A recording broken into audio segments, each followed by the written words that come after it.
Él es Kevin Warsh, el nuevo presidente de la Reserva Federal que juró el 22 de mayo del 2026 y que llega en un periodo bien interesante para la economía estadounidense, en el que tenemos un crecimiento económico del más del 1.6% escapándose de la recesión, un mercado laboral fuerte que sorprende a la mayoría y una tasa de inflación del 3.8% que está bastante lejos del objetivo de la Reserva Federal del 2%.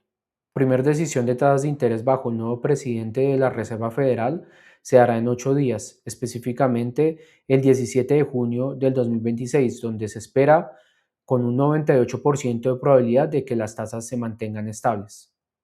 Ese no es el problema realmente, el problema es que ahora se están esperando incrementos de tasas de interés, incluso a finales de este año y incrementos posteriores a mitades del 2027.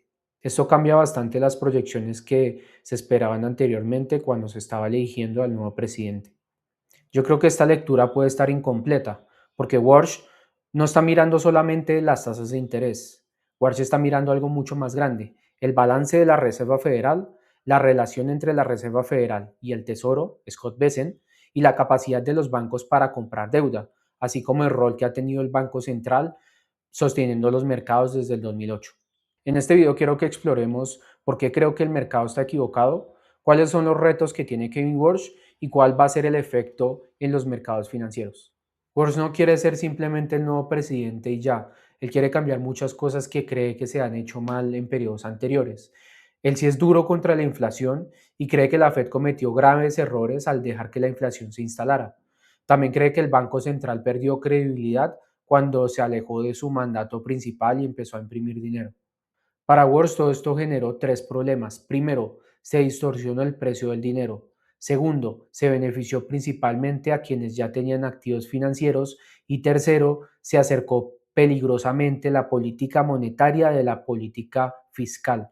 En otras palabras, Wars no solo quiere mejorar la inflación, sino quiere recuperar el nombre y la independencia de la Reserva Federal. Bueno, ¿y cuáles son las armas que tiene Kevin Walsh para lograr sus objetivos? Pues bueno, una de las más importantes es reducir el balance de la Reserva Federal. Cuando la Fed reduce su balance, básicamente deja de reinvertir en bonos que van venciendo o eventualmente los va vendiendo. Eso significa que el mercado privado tiene que absorber mucha más deuda. Antes, la Fed era un comprador enorme, paciente y poco sensible al precio. Aquí lo podemos ver en este gráfico en el que vemos todos los activos que tiene la Reserva Federal. En el 2020, en plena pandemia, el gobierno de Estados Unidos, el Tesoro, empezó a imprimir dinero, empezaron a sacar bonos en circulación y la Reserva Federal era evidentemente uno de los principales compradores. Esto hizo que la cantidad de activos viera una expansión impresionante y a partir de 2023 vemos cómo esa cantidad de activos se fue bajando de manera progresiva hasta hace poco, de hecho finales del año pasado, en el que nuevamente la Reserva Federal está comprando esos bonos. Si la Fed se retira, alguien más tiene que comprar esos bonos. ¿Quién lo va a hacer? Los bancos, los fondos de money market, fondos de pensiones, aseguradoras, inversionistas extranjeros y el resto del mercado privado. Pero hay un problema, estos compradores sí son sensibles al precio. La Fed simplemente compra por política monetaria, sin embargo el mercado compra por un retorno. Entonces la pregunta no es si habrá compradores, siempre hay compradores si hay un buen precio. La pregunta es, ¿a qué tasa aparecen esos compradores? ¿Aparecerán al 4, 5, al 4%? Esa es la cuestión. Aquí es donde entra Scott Bessent y el Tesoro. Esta historia no se puede entender mirando solo a la Fed, porque si Walsh quiere reducir el balance, Bessent tiene que manejar la emisión de deuda del Tesoro de una forma en la que el mercado la pueda absorber. Walsh controla la liquidez mientras Bessent controla la deuda. Aquí entra la idea más grande y es el nuevo Fed Treasury Accord. Este acuerdo original de 1951 separó la política monetaria de la gestión de deuda del Tesoro. En términos simples, la Fed no debía ser el brazo que financiaba al gobierno manteniendo los rendimientos artificialmente bajos. Ahora Walsh parece querer una versión moderna de esto. ¿Por qué? Porque después de tantos años de QE, de impresión de dinero, El mercado se está preguntando si la Fed está haciendo realmente política monetaria o simplemente está ayudando indirectamente al Tesoro a financiar los grandes déficits que tiene o simplemente está sosteniendo los activos financieros. Walsh quiere cambiar completamente esto.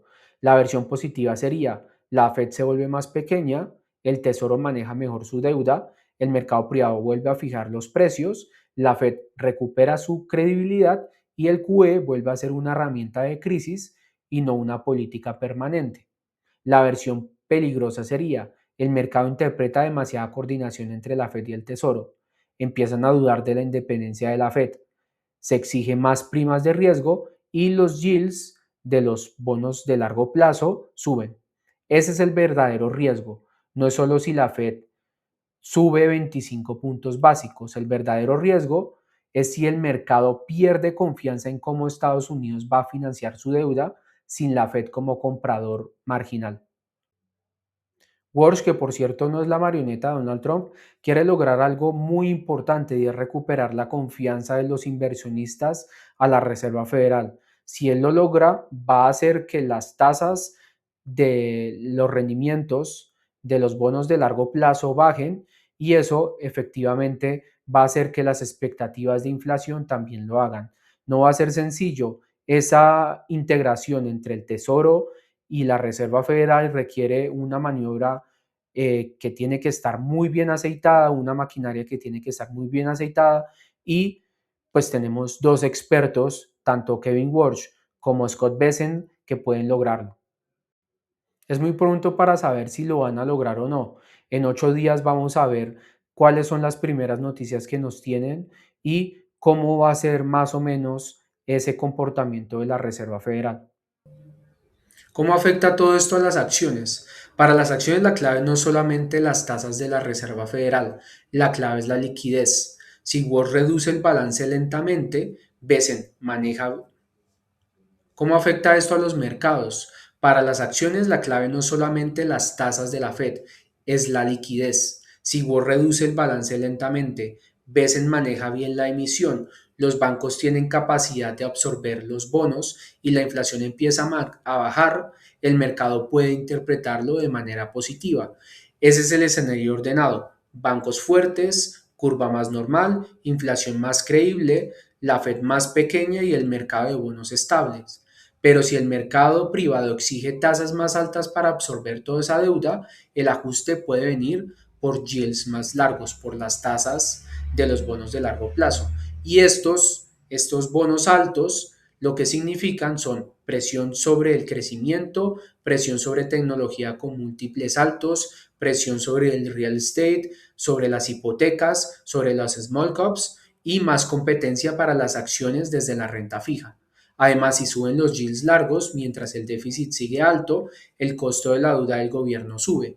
Es decir, el riesgo de que la Fed se vea presionada a mantener tasas más bajas no por la economía, sino porque el gobierno no puede financiarse cómodamente con tasas altas. Tu tarea como inversionista entonces es, tu tarea como inversionista es monitorear todos estos cambios, ver cómo se va afectando tu portafolio, cortar pérdidas si es necesario y seguirme si quieres seguir aprendiendo sobre inversiones.